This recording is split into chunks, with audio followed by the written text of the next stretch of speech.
사도행전 7장 54절부터 60절까지 말씀을 교독하시겠습니다.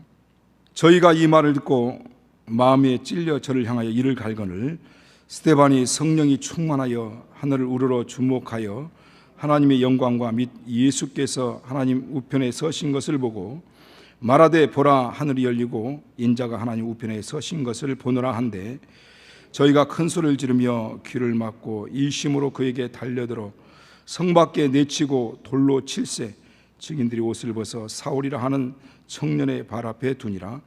저희가 돌로 스데반을 치니 스데반이 부르짖어 가로되 주 예수여 내 영혼을 받으시옵소서 하고 같이 합니다. 무릎을 꿇고 크게 불러 가로되 주여 이 죄를 저들에게 돌리지 마옵소서. 이 말을 하고 자니라. 아멘.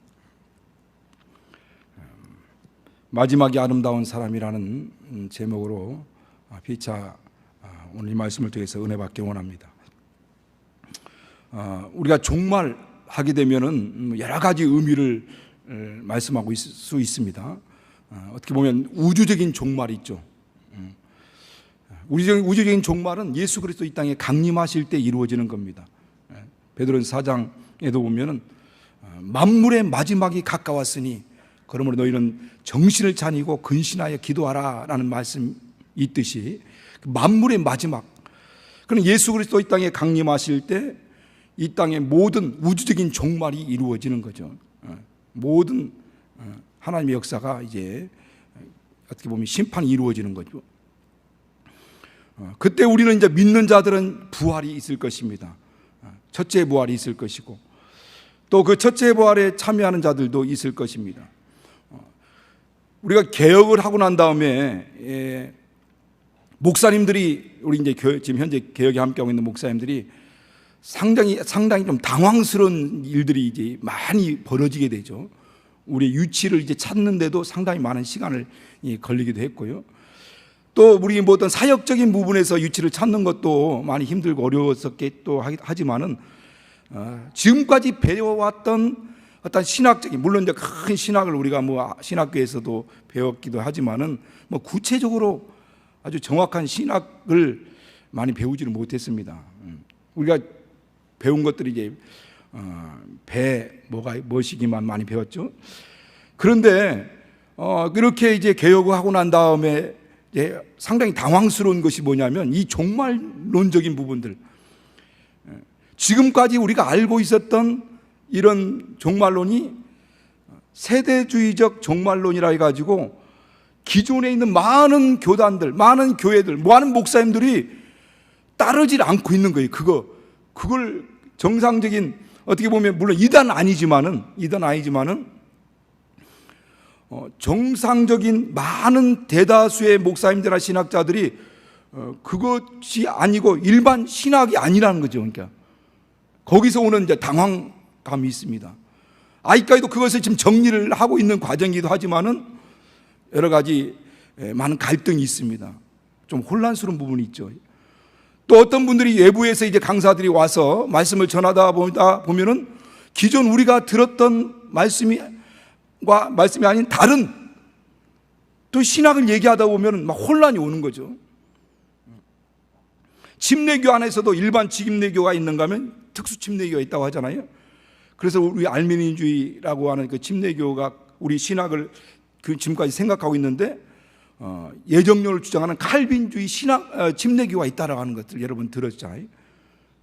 그리고 많은 대다수가 예정론을 주장하는 칼빈주의 침례교회가 상당히 많은 수가 있다라고 하는 것을 이제 여러 분들을 통해서 들었습니다. 그런 것처럼 예수 그리스도 이 땅에 강림하실 때 먼저 공중재림이 있고, 그리고 예수 그리스도 공중재림이 있고 난 다음 이 땅에서 이제 호련히 끌어올려서 데살로니가서 4장 있는 말씀들이 있지 않습니까? 올려서 공중에서 혼인잔치가 이루어지고, 그리고 다시 이 땅에 환란이 있는 거죠. 그리고 지상재림을 통해서 이 땅에서 이제 천년왕국이 시작되는 겁니다. 그리고 그래서 우리는 이 어떻게 보면 전철연설을 주장하는데 역사적인 전철연설을 주장하고 있는 우리 세대적인 전철연설은 아담부터 아브라함까지 2000년, 아브라함부터 예수까지 2000년, 예수부터 종말까지 2000년, 그리고 천년왕국 이렇게 해가지고 7000년, 안식년 뭐 이런 의미로서의 세대주의적인 이 전철연설이 있더라고요. 보니까 물론 우리는 그런 얘기들은 자주 안 했지만은 그래도 역사주의적인 어떤 이 전철연설을 입각하여서 우리가 계속 말씀을 들었어요. 그런데 이후 개혁하고 난 다음에 나중에 이제 여러분들을 만나서 또 신학자들이나 여러 가지 목사님들, 많은 다양한 목사님들을 만나서 이야기하고 듣다 보니까 이것은 기존 일반적인 신학이 아니에요. 그러니까 어떤 특별한 어떤 많은 대다수의 사람들이 하는 것이 아니라 일반인들이 소수의 많은 사람, 소수의 사람들이 주장하는 그런 종말론이라는 것입니다. 그래서 특별히 어떤 신학의 교수님을 또 초빙해 가지고 이 부분에 대해서만 아주 하루 종일 또 이 특강을 듣기도 했습니다. 얼마 전에. 그런데 어쨌든 성경에서 분명히 얘기하고 있는 부분들인데도 불구하고 이 신학적인 견해 차이가 있다라고 하는 겁니다. 혼란스럽죠, 지금 상황에서는. 그래 어떤 분들은 이제 발빠르게 이제 일반적인 신학의 무천년설을 주장하며, 일반적인 신학은 대다수의 많은 사람들이 천년왕국 없다. 이미 천년왕국이라는 자체가 예수께서 이 땅에 강림할 때 천년의 우리 이 땅에 하나님의 나라가 임재하고 천년왕국이 시작된 것이고 그냥 그렇게 진행된다라고 이렇게 주장을 합니다. 일반적인 많은 사람들이. 자, 그런 걸 볼 때 저 자신을 가만히 생각해 봅니다. 그럼 난 어떤 입장을 취해야 될까?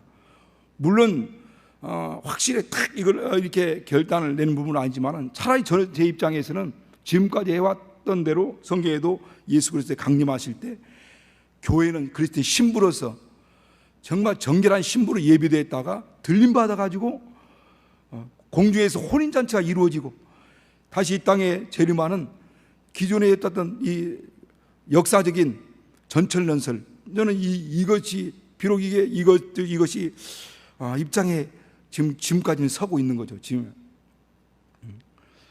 자, 이 시간에 그 얘기를 하려고 한 건 아니니까요.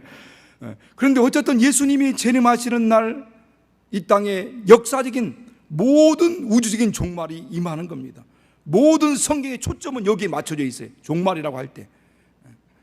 그런가 하면은 이 역사적인 종말론뿐만 아니라 이 개인적인, 인간적인, 개인적인 종말이 있습니다. 마지막이 있습니다.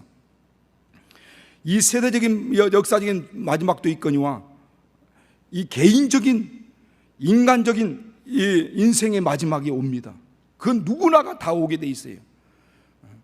여기 있는 모든 분들이 다 그 시점을 다 맞이할 수밖에 없습니다. 그것은 예수 그리스도가 어느 날 때가 되어 우리 인생의 마지막이 다 달았을 때 우리를 이제 부르시는 거죠.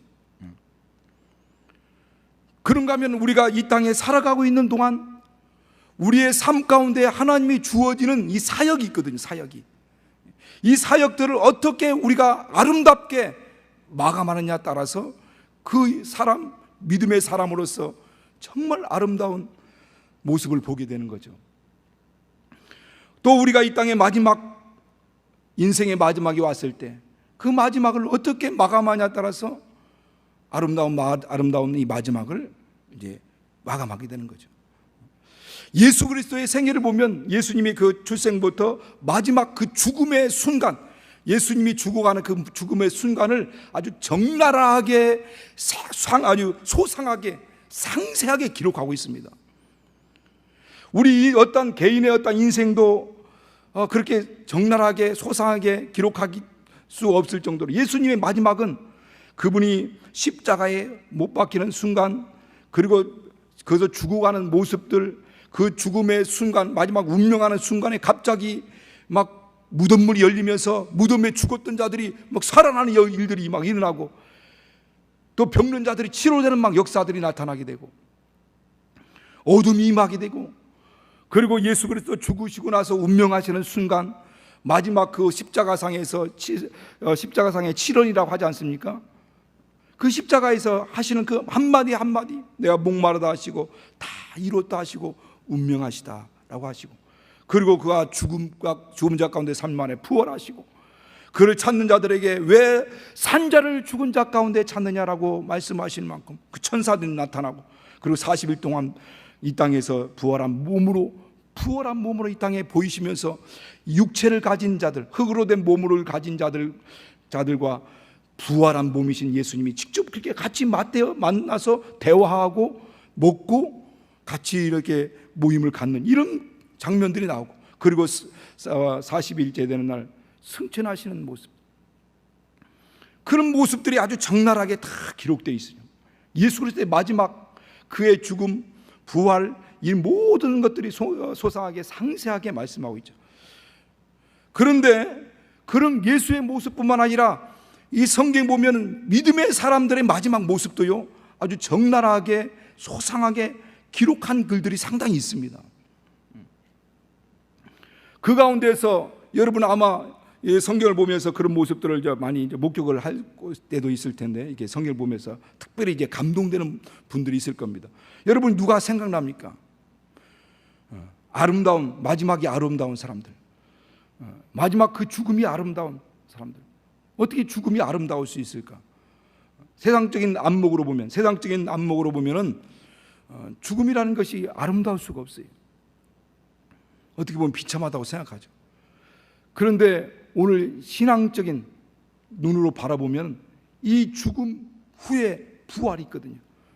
죽음 후에 천국을 가거든요. 이 죽음은 관문입니다. 관문. 그래서 우리는 성경에도 잔다라고 하듯이 이 죽음이라는 것이 절망스럽거나 세상 사람들이 말하는 것처럼 그렇게 정말 참혹한 결과는 아니라는 거예요. 반드시 이 생애가 있고 이 죽음의 관문을 통과해 가지고 부활을 맞이하게 되고, 아니면 이 죽음을 통해서 그 관문을 통과해서 천국에 들어가거든요. 새로운 인생이 시작되는 겁니다. 그러니까 이 죽음이라는 것이 단순히 저주스러운 것이 아니고 절망스러운 것이 아니죠. 그래서 성경에는 이 죽음의 순간을 아주 적나라하게 상세하게 말씀하고 있는데, 오늘 이 본문에서 보고 있는 이 스데반 집사의 모습입니다. 그가 복음을 전하다가 사람들의 돌로 맞아 죽음을 당합니다.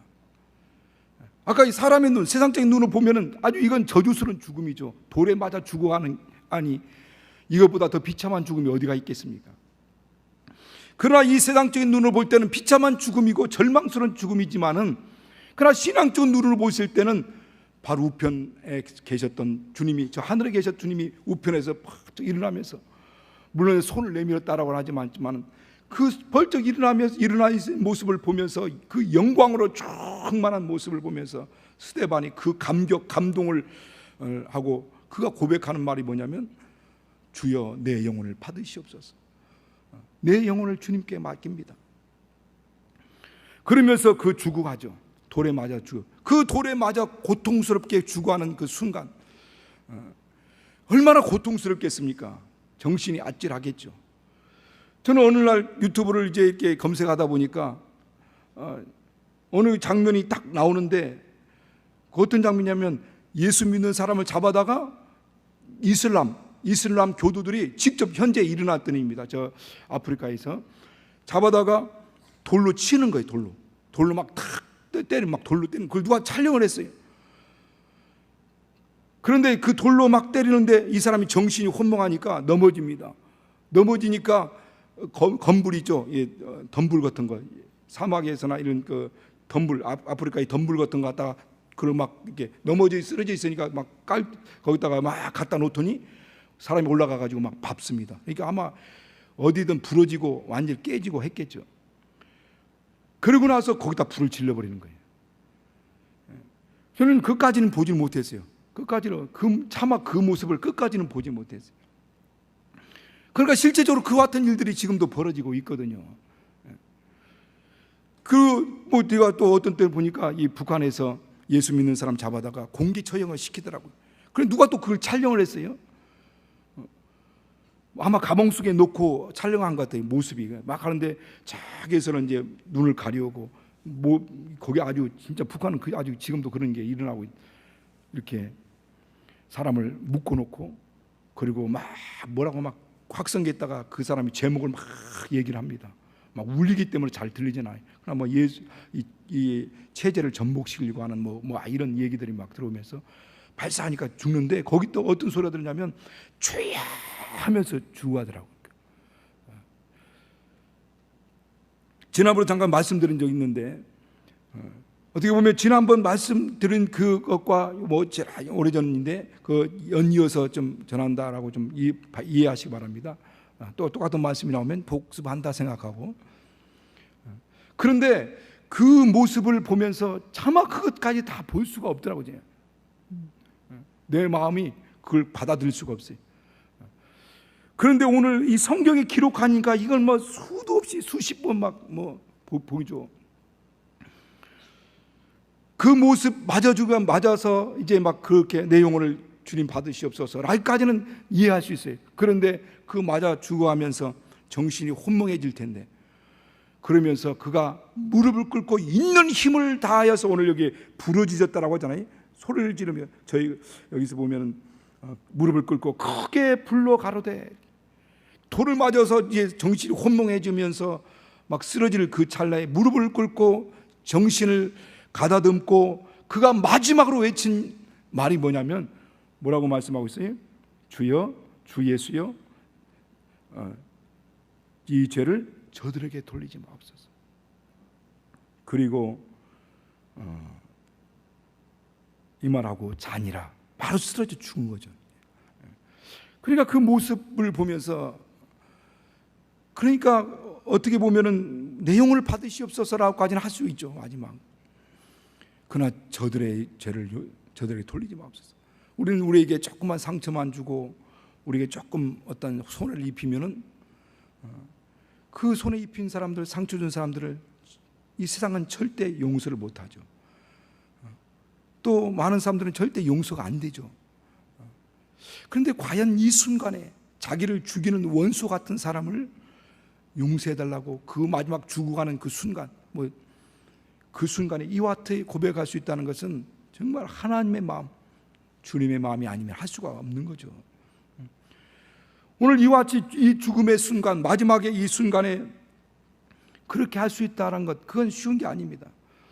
열왕기상 2장 1절부터 우리 한 11절까지 보면은 다윗의 마지막 유언의 장면이 나옵니다. 어떻게 보면 그 마지막 장면이 나오죠.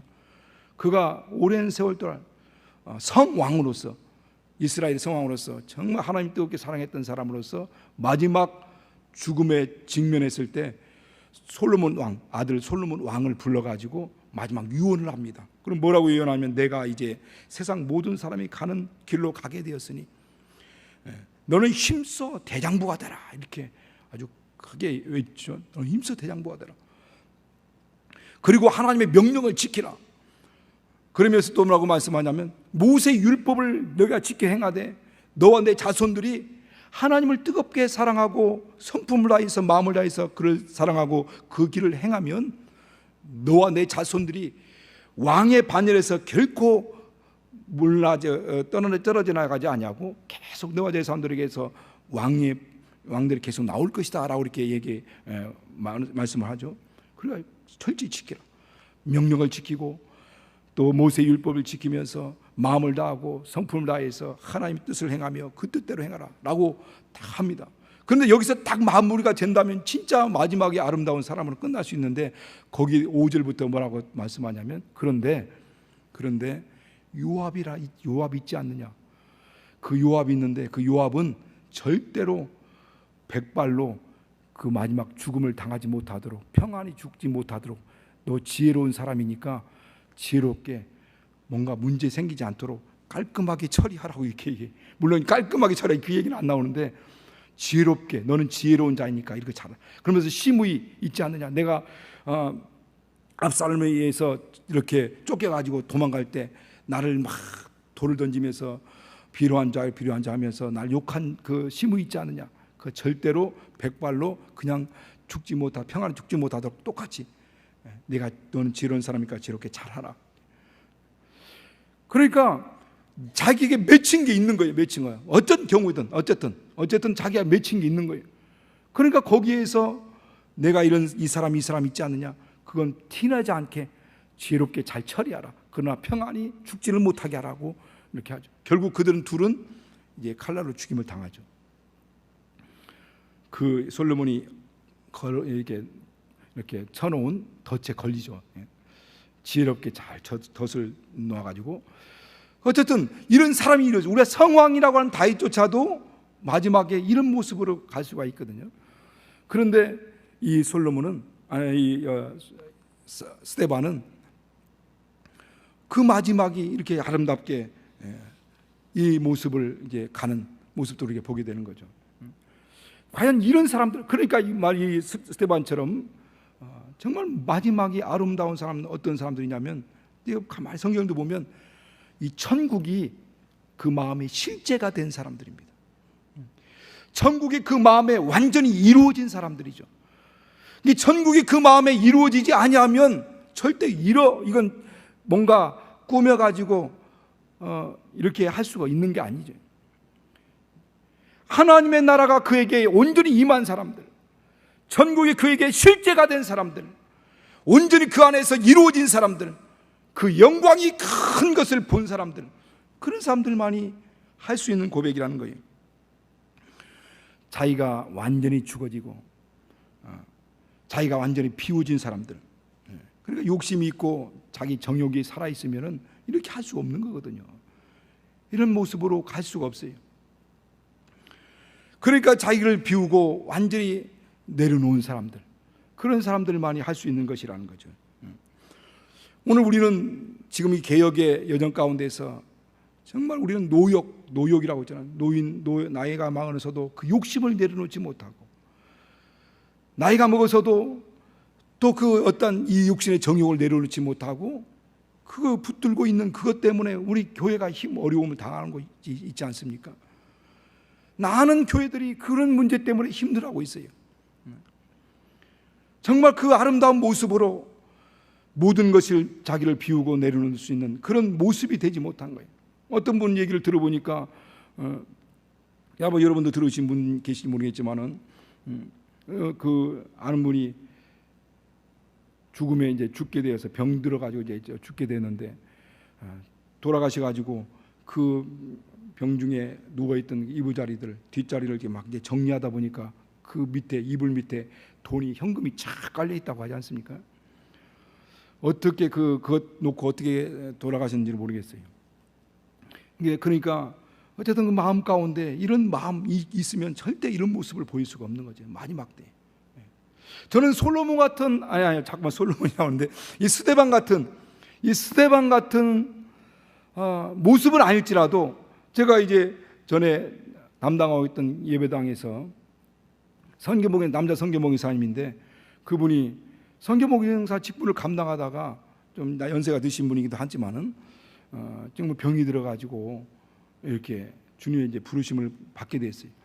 근데 제가 갔을 때 이제 임종하게 되는데, 임종하는 것을 우리가 보기도 어렵죠. 저도 이제 오랜 세월 동안 전사 목사로서 이게 사역을 했지만은 그렇게 임종을 보기는 쉽지 않습니다. 임종을 보려면은 끝까지 거기에 지켜보고 있어야 되기 때문에 그게 쉽지 않거든요. 그런데 그분은 갔을 때 계속 숨을 몰아쉬고 있었어요. 숨을 몰아쉬고 있었고 힘들어하고 있었죠. 그때 가가지고 제가 이제 예배 드리고 또 말씀하면서, 성기몽 인사님, 우리가 예수 믿고 지금까지 살아왔던 것, 우리가 믿음 생활했던 그 믿음이 실제 참이지 않습니까? 무슨 종교 생활하는 것도 아니고, 우리가 이 믿는 이 믿음이란 건 진리 아니지 않습니까? 진리지 않습니까? 참이지 않습니까?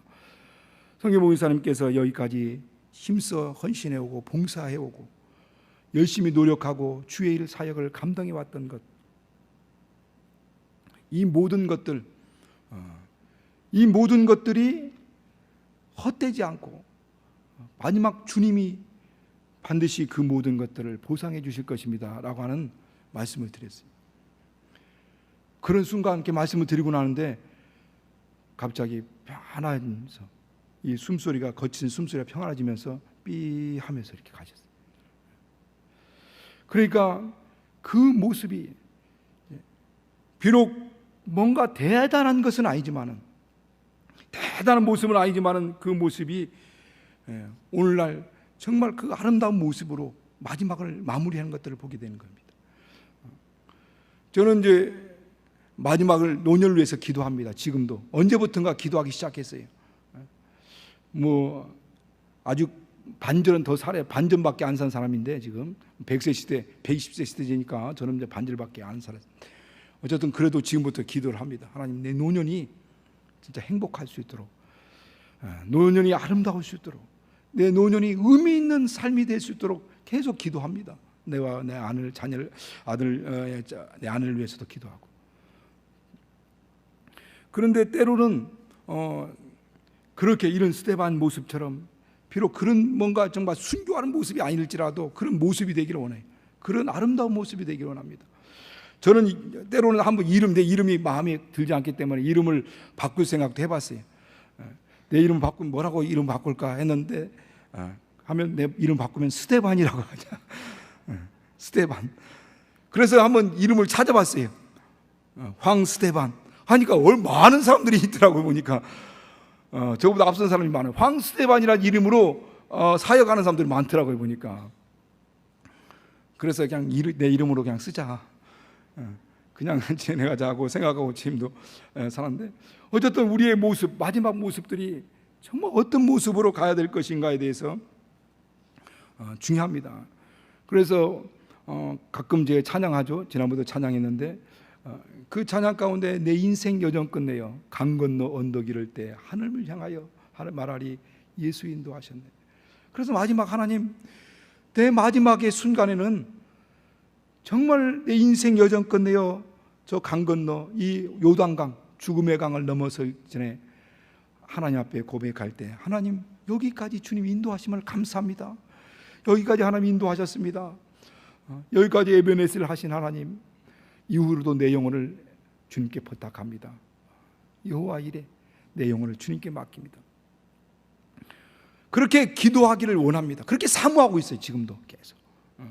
그래서 요한계시록 4장에 있는 말씀처럼 정말 그 보좌가 있고 하나님이 계시고 그 주변에 24 보좌가 있는데 24 장로들이 있고 그 장로들의 머리는 다 금멸관을 쓰고 있습니다. 금멸관을 썼다라는 것은 왕의 권세를 가지고 있는 자들이 다 왕 같은 제사장들이라고 하잖아요. 왕의 권세를 가지고 이 땅에서 왕권을 가지고 승리한 사람들이죠. 이긴 사람들입니다. 요한계시록 2장 3장에 보면 이긴 자들에게 또 그렇게 말씀하지 않습니까? 내가 이기고 아버지 보좌에 앉는 것처럼 이긴 자들은 나의 보좌와 함께 할 것이다 라고 말씀하듯이 이긴 자들의, 승리한 자들이 끝까지 자기 사명을 감당한 사람들입니다. 이 스데반처럼.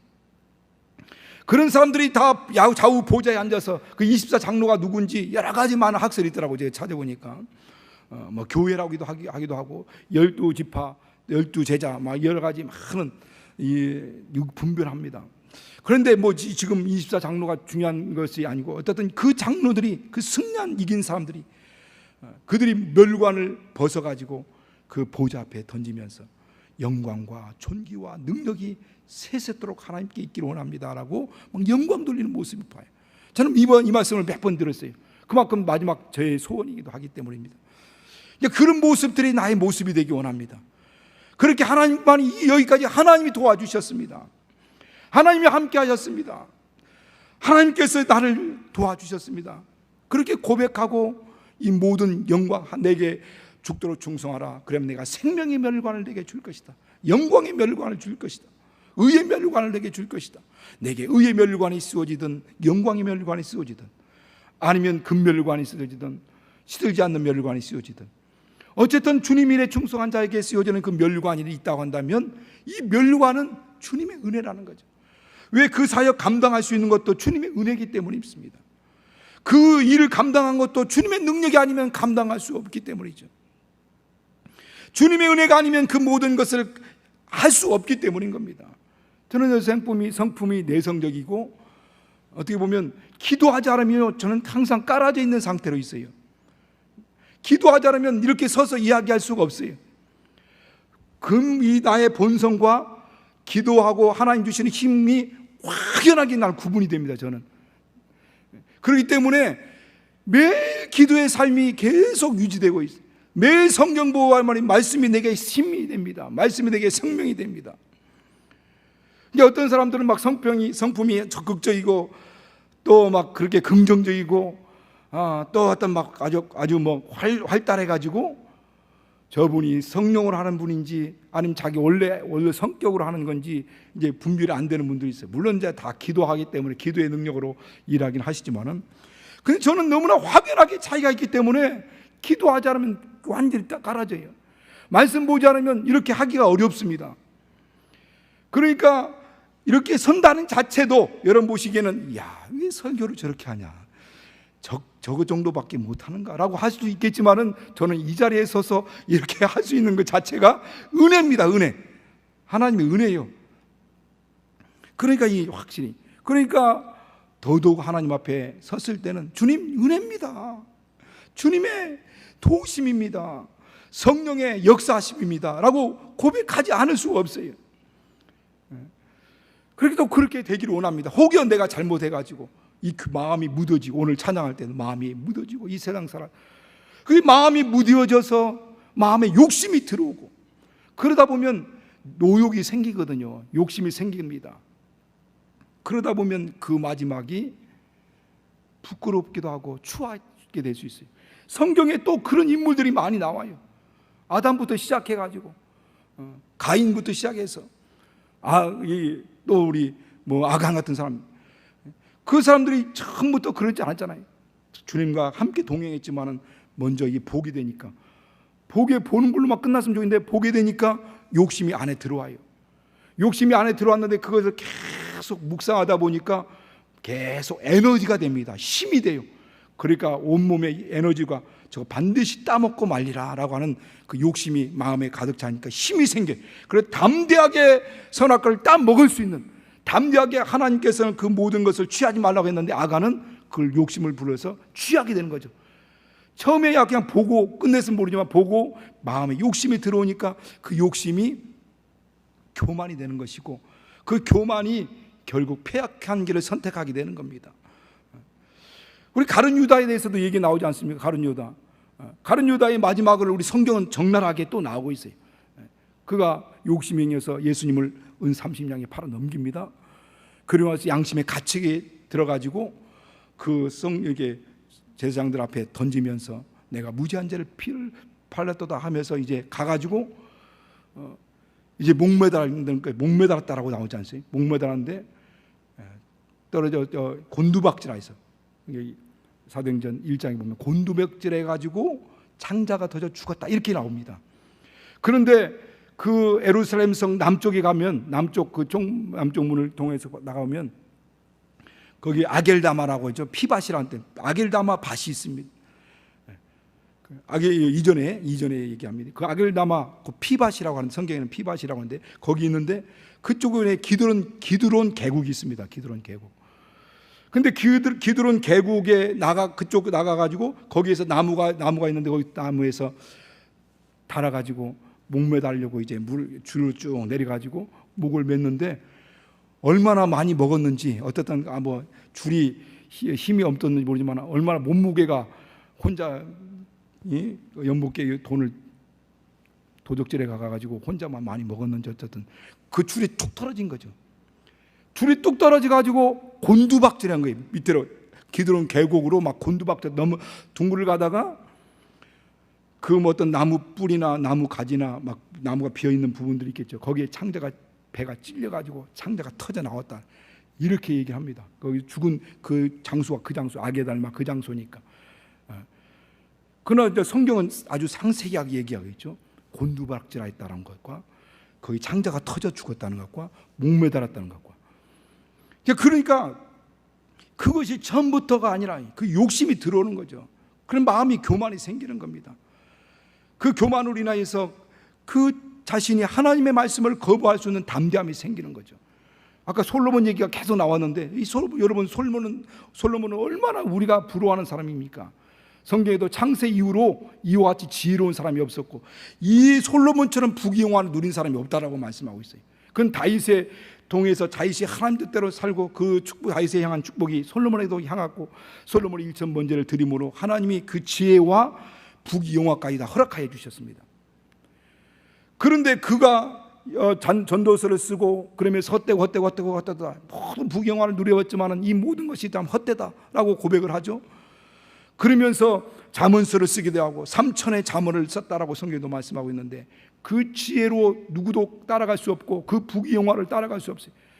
그런데 그런 마음들이 이제 막 욕심이 생기다 보니까 부귀영화를 누릴 뿐만 아니라 그가 한 여자로 만족하지 못하고 그 후비가 몇 명이라고 했어요? 후비? 예, 누가 얘기를 하네. 700명. 그리고 빈장이라고 그 후에 그 다음 사람들 300명.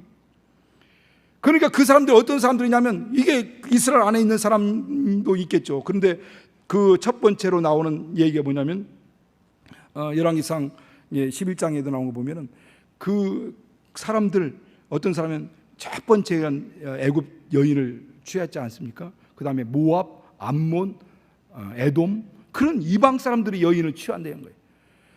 그런데 그들이 올 때 뭘 가져왔다고 했어요? 이방 신상을 가지고 옵니다. 그리고 나서 거기에서 말하기를 4절에 보면은 솔로몬이 노년에 그 왕비들이 그 마음을 유혹해 가지고 그가 하나님을 떠나서 이방 신을 섬기가 했더라 이렇게 말씀합니다. 젊었을 때라고 한다면 다시 회복할 수 있는 기회가 있을 수도 있어요. 근데 노년에 그 수백이 되는 그 왕비들이 그를 계속 유혹해서 하나님을 떠나 이방 신을 섬기게 만들었는데 밀곰을 섬기게 하고 이방 우상. 그래서 과연 솔로몬이 구원을 받았을까? 장담한 성경은 그에 대해서 나오잖아요. 결국 하나님께서 결론적으로 알 수 있는 것은 노년에 그렇게 하나님을 떠났다는 것과 밀곰을 섬겼다는 것을 성경은 분명히 기록하고 있고 그로 인하여서 그 나라가 두 개 나라로 갈라지는 일이 생깁니다. 솔로몬 때문에. 그런 걸 볼 때 과연 솔로몬이 그 마지막이 어떠했을 것인가를 우리는 추정을 할 수 있는, 하나님 어떤 은혜를 주셨는지 모르겠지만 어쨌든 그 같은 모습들이 그 마지막에 어떠한 것들을 알 수 있는 거죠. 오늘 우리는 하나님 우리에게 약속하신 것이 뭐냐면 천국입니다. 아버지 집이죠. 이스라엘에게는 가나안 땅을 약속했습니다. 젖과 꿀이 흐르는 가나안 땅. 그러나 오늘날 우리에게는 아버지 집을 약속했어요. 베드로전서 1장 9절에 보면 믿음의 결국은 영혼의 구원이다. 결국 우리는 믿음을 통해서 얻고자 하는 것이 뭐냐면 내 영혼이 구원받고자 하는 것이거든요. 저 천국 가고 있는 거죠. 그래서 많은 사람들이 이것을 얻고자 하고 얻고 그 천국이 실제가 된 사람들은, 그 마음에 소망이 있는 사람들, 믿음 있는 사람들, 생명 있는 사람들은 그 소망으로 충만한 가운데 그렇게 외부적인 핍박, 고난, 여러 가지 문제들이 옴에도 불구하고 그런 것들을 능히 다 극복하고 그 죽음의 순간에도 주님의 내 영혼을 주님께 맡깁니다라고 맡기면서 또 그리고 그 저들을 얘를 용서하소서 할 만큼 그 영혼의 영광으로 충만한 거죠. 하나님의 영광으로 충만합니다. 오늘 우리는 예수 그리스도의 은혜와 하나님의 사랑, 하나님의 그 희생적인 사랑, 예수 그리스도의 사랑과 그 은혜로 말미암아 구원받은 사람들입니다. 남은 생애가 우리는 어떠한 삶을 살든 내가 먹어도 주를 위해서 먹고 마셔도 주를 위해서 마시라고 성경도 말씀하고 있지 않습니까? 살아도 주를 위해 살고 죽어도 주를 위해 죽나니 사나 죽으나 주의 것이로다 라고 하시고 또 그리고 또 말씀하시기를 우리가 먹어도 주를 위해서, 그러니까 먹도 주를 위해서, 마시는 것도 주를 위해서, 일을 하는 것도 주를 위해서, 장사하는 것도 주를 위해서, 또 사업을 하도 주를 위해서, 뭔가 공부를 하더라도 주를 위해서, 운동을 하든 아니면 어떤 악기를 다루든 모든 걸 하든 주를 위해서, 먹든지 마시든지 다 하나님의 영광을 위해서 하라고 고린도서 10장 우리가 31절에도 말씀하고 있지 않습니까? 오늘 우리는 언젠가는 이 마지막이 옵니다. 내 사역의 마지막도 오죠. 또 우리 인생의 마지막도 옵니다. 그런가 하면 이 우주적인 종말도 반드시 오게 돼 있습니다. 과연 나는 어떨 때, 지금 아직 갈 날이 멀었다고 생각할 수도 있지만은 과연 나는 어떤 모습으로 주 앞에 설 것인가? 과연 내 인생의 마지막은 어떤 모습일까? 성경에는 가장 아름다운 마지막을 맞이하는 사람을 상세하게도 기록하게 됐고 아주 추하고 저주받은 인생으로 끝난 사람들의 일생도 방금 말씀드린 것처럼 다 소상하게 상세하게 기록하고 있다는 걸 여러분 기억하시기 바랍니다. 오늘 우리는, 저와 여러분은 주 앞에 섰을 때 어떤 모습으로 설 것인가? 내 마지막이 아름다운 사람으로 정말 주님 앞에 인정받고 주님이 우리를 그렇게 영접하고 하나님부터 축복받는 저와 여러분 되시겠음으로 축원합니다. 우리 시간 같이 기도할 때 하나님의 성령으로 나를 감동하여 주셔서 정말 내 마음이 무뎌지면 결국 솔로몬 같은 인생으로 끝나고, 이 예수님의 12제자의 반열에 들어갔던 이 유다, 얼마나 영광스러운 사역을 감당했습니까? 그렇지만 그 삶은 마지막은 너무너무 추악하고 너무너무 저주받은 인생으로 끝나지 않습니다. 왜 그렇습니까? 그 안에 먼저 첫사랑을 잃어버린 것이고 마음에 욕심이 들어왔고, 그러다 보니까 교만해졌고, 그러다 보니까 무뎌지고, 계속 무뎌져서 그 안에 어떤 하나님의 말씀을 거부하려고 하는 이 에너지, 힘, 이것이 생기나는 겁니다. 그래서 아주 담대하게 그렇게 행동하는 거예요. 그런 사람이 되지 않도록, 첫사랑이 내 안에서 식어들지 않도록 먼저 거기서 기도하시고, 첫사랑이 식어들지 않고, 그리고 내 마음에 욕심이 들어오지 않고, 그리고 내 안에 겸손하도록, 그럼 교만해지게 되니까, 그리고 무뎌지지 않도록 하나님의 성령으로 날마다 내 영혼을 깨워주시도록, 만물이 마지막에 가까우신 너희가 정신을 차리고 근신하여 깨어 기도하라 하신 말씀처럼 하나님의 성령으로 역사해달라고 합심해서 우리가 큰 소리 지르지 않을지라도 간절히 같이 기도하겠습니다.